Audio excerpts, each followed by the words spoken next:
Hello, my friends. I have finally completed Nioh 3. I let it sit for about a day before recording this, so there should be some pretty unbiased thoughts on that front. But I feel a bit mixed after beating this game to 100% and doing literally everything in it, with the exception of like going through New Game Plus, which in itself is like, literally going through the game again. May take a little less time, but I don't have time for that right now. There is a lot going on. So, let's talk about Neo 3 and how this landed with people since it's been a couple weeks since it's come out, and some things are kind of odd around here. On Steam, this sits at a very positive rating, with most people really enjoying the game. It seems like the majority of people who are just, you know, even casually playing this are really enjoying it.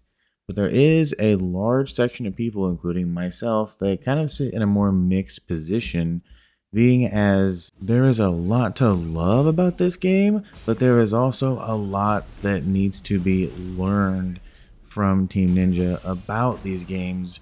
Even though they make them, I don't know if they understand why us fans love them so much. Because in a lot of ways, Neo 3 kind of takes away things that we really enjoyed about Nioh 1 and 2, and it makes for a very uneven experience. So, I do want to start this off on a positive note. So, the things that I really enjoyed, then we'll discuss some things that kind of land in the middle, and then we'll discuss the big cons that I have with this game toward the end. First thing I want to stress is that Nioh still plays like Nioh, and it is fantastic. Even still, I still love playing this game. The basic combat is still intact. In fact, a lot of the combat is unchanged, which, if it's not broken, don't fix it, just add to it. That's perfectly fine for me to have people do in sequels. So that is a big positive. I love that this still feels like Nioh and retains a lot of the gameplay feel, even though this has some big changes elsewhere. This also feels very responsive. This game is very snappy and very quick, and so you really need responsive controls. And this game fulfills that by leaps and bounds. Even at the locked 60 FPS, when you're on a higher refresh monitor, sometimes people can feel a lot more input lag. So that's great that this feels so snappy. This also has more enemies and more enemy variety. I love the enemy variety in this game. They always kept me on my toes for the most part. Not just new enemies, but returning enemies. And seeing both of them and seeing how some of them changed, but how some actually stayed exactly how I remember them, which can be a bit of a double-edged sword, but it was still fun to battle them nonetheless. One thing that's always mixed and contested about in Koei Tecmo and Team Ninja's games lately is the amount of loot and how it kind of feels overdone, how you get too much of it at a time, there's too much sorting and all that. I do think some of that is alleviated in this one with some quality of life improvements, but in this one, that is as much of a thing as it used to be. Now, it is in the pros for me because I love build crafting. And so giving me tons of loot to mess around with, even if it's junk, to get ingredients for things like forging and re-rolling stats on swords and doing everything with loot like you have in the first and second game, that honestly by itself can kind of carry you for hours and hours just trying to grind out different things, is always something I enjoy about these games rather than something that I think holds me back from enjoying it.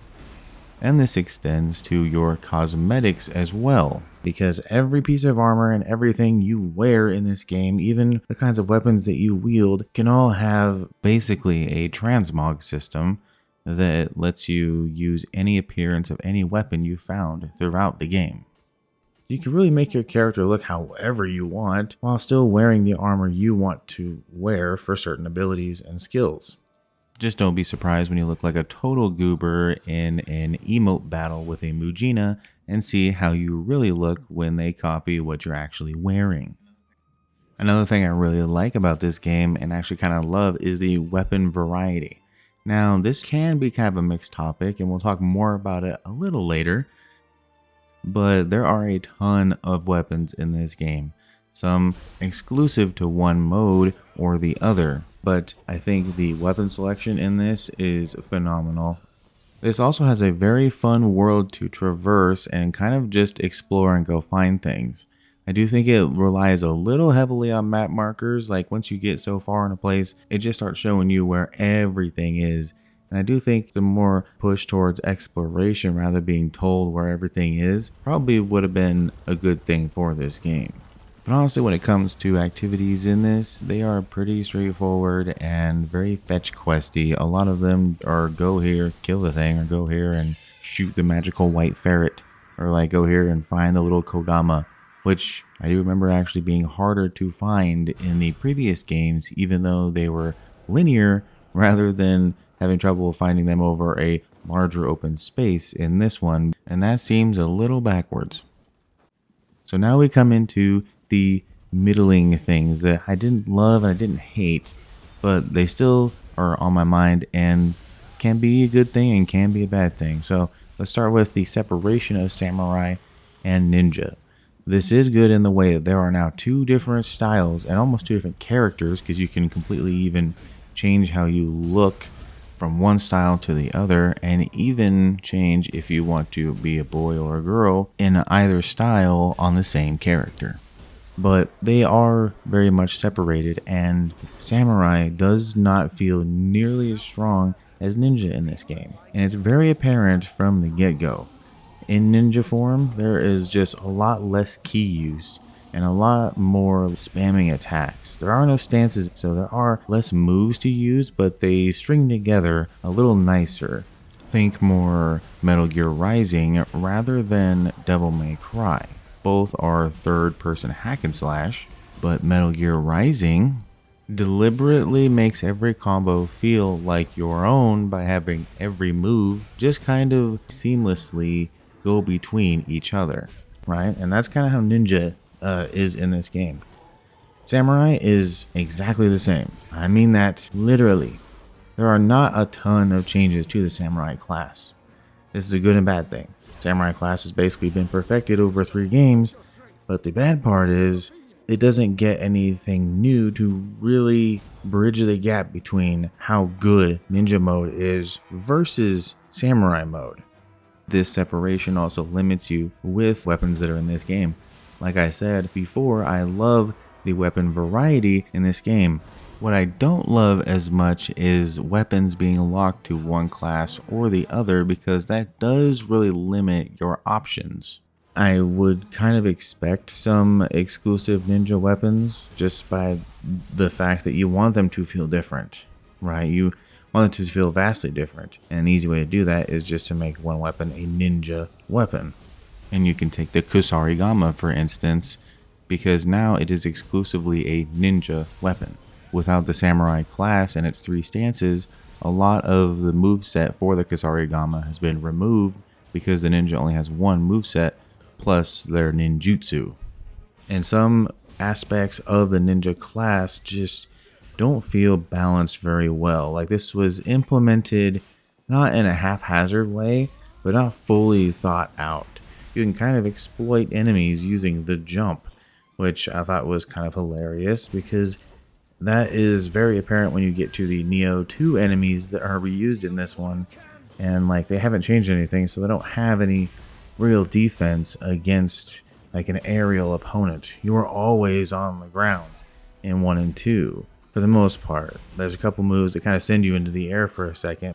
So I would love to see a balance of these 2 things, because it's both the unique and new fun thing about this game, but it's also a thing that kind of holds it back in a few places. Side quests, there's not much to say. They are small, they're fetch questy, and they exist. Some of them have stories, like you should care about the characters and like what's happening, and like have a dramatic ending, but there's no cutscenes. There's just a little bit of dialogue. You don't really know these characters, so you don't really care about what's really going on. You're just there to do the mission, to get the XP, the weapons, the monies, all of that.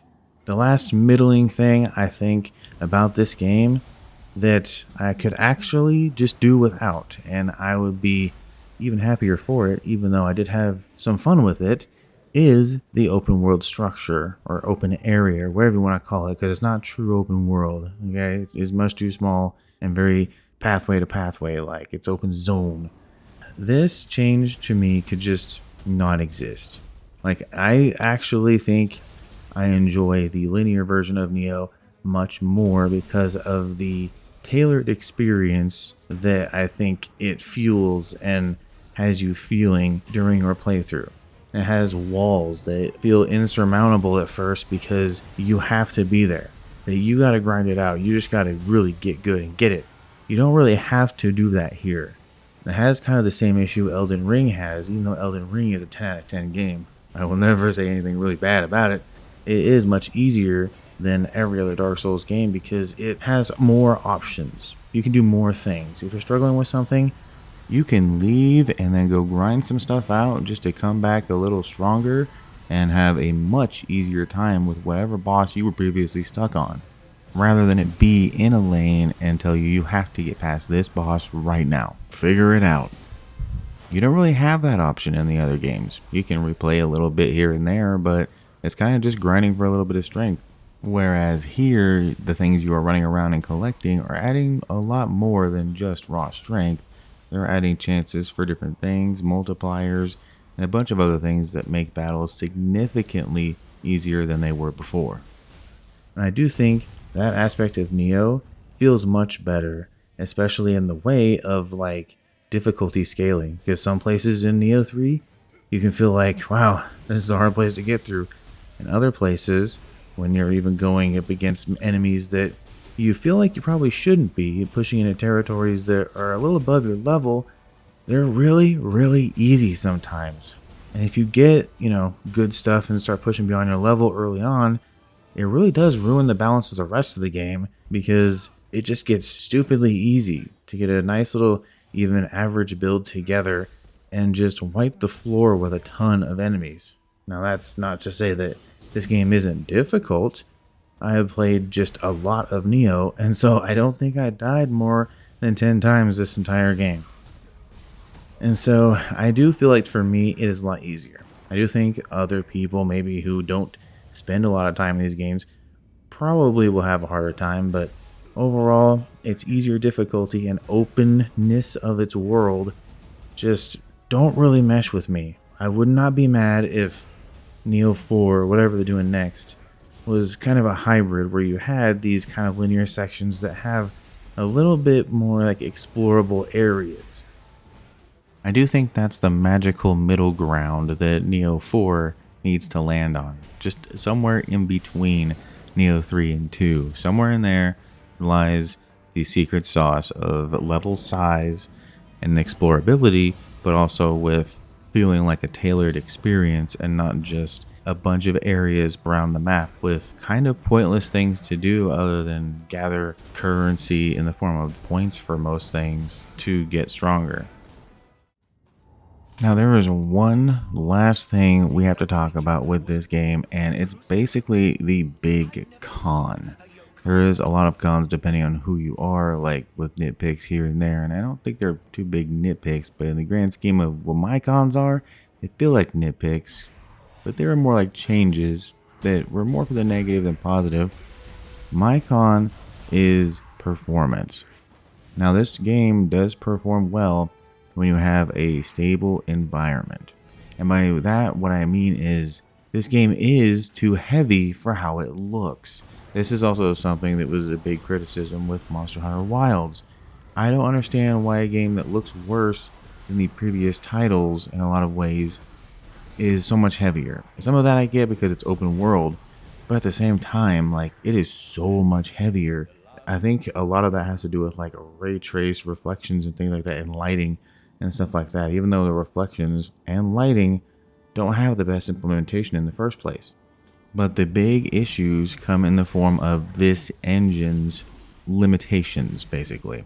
Most of the previous games from Team Ninja have a 60 frames per second cap. The original two Niohs, I believe, both have this 60 frames per second cap. And that is because of this engine. Much like Bethesda's creation engine, using the engine in any frame rates that aren't like the intended like increments 30, 60, or 120 results in some very weird and erratic behavior from the game itself, from very large frame drops and slow motion in the game to just straight up like freezing up. So you have to hit a frame rate and maintain that frame rate. Another weird thing with this engine is the frame time of when you're playing on PC. Now I've heard console is doing okay in this area, aside from some pretty aggressive texture pop in. But at least on PC, with the situation you get caught in is you have really weird frame times when on anything that doesn't match the output of your monitor or screen or whatever. For example, if I run this game at 60 FPS, if my monitor is not at 60 hertz, like at its maximum speed, my frame times are all everywhere and I will get major stutter every now and again. And for me, it was a particular pain in the ass because Windows didn't want to actually run my monitor at 60 hertz, but just below it. Meaning that if I did match the two or try to match them, I ended up with a ton of screen tearing. So I had to use the 120 FPS cap, use whatever settings I could keep a 60 FPS target, and then sub in frame gen frames from this game's in-game frame generation that they have for DLSS and FSR to basically sub in the other 60 frames. This was basically the most consistent way I could play this game. Now this came with some good things and some drawbacks. For one, it increased the responsiveness and fluidity of the game. But on the other hand, frame gen does like introduce a lot of artifacting and some lag in the gameplay. But here I didn't really feel a lot of latency at all. My biggest complaint with the presentation and how this game runs is with the particles when using frame generation. If you want to use frame gen to use those higher, hertz or frames, whatever, more power to you. But in this game, when there are already so many particles and effects going on, that already can reach into the realm of blocking your character out so you can't see everything that's actually happening, and then you introduce frame generation, which is trying its best to display this information on these frames, you end up with a kind of messy look that more than a few times got kind of a smeary look, and animations just kind of got warped into each other every now and again. So that was an issue, and I hope that gets ironed out. And I also hope the performance of this game does get lifted in quite different ways. Other than that, it does have a ton of bugs here and there, but not like the big kind of bugs that would like impede a lot of things. I never ran into progression bugs personally, but I've seen reports that some are, and judging by that Steam update page, there is a lot to fix. So maybe I revisit this in the future, and hopefully it's in a much better state performance-wise. I think I will because I love their DLC so far in the first two games. But what do y'all think? Am I off base with my general take on this game, or am I hitting the nail on the head? Because this is pretty much everything and how I felt about Nioh 3. I do think it has a bright future. I'm glad it is doing very well, but it has a lot of room to grow and get a little better. Perhaps it could have used a little more time in the oven. But that is everything from me. I know this video took a long time to come out, and I hope everyone stuck around for the whole thing, because I know I tend to ramble, but there was a lot of things I wanted to get said about this that both I love and I hated. Like I said, I 100% this entire game, so obviously I liked playing this. I loved my experience, but at the same time, there was a lot that was just in the way, and I can only imagine how great of an experience it would have been without them. Look forward in the future also, because I will be having a few videos coming out, including ones with Resident Evil Requiem and that fabled Dead Rising video that I've been trying to get around to. I do have that one at the point where I am actually like making the video now, but with all these other releases and things happening, it's gonna happen when it happens. So until the next time on whatever video comes out next, I'll talk to you guys later. Peace.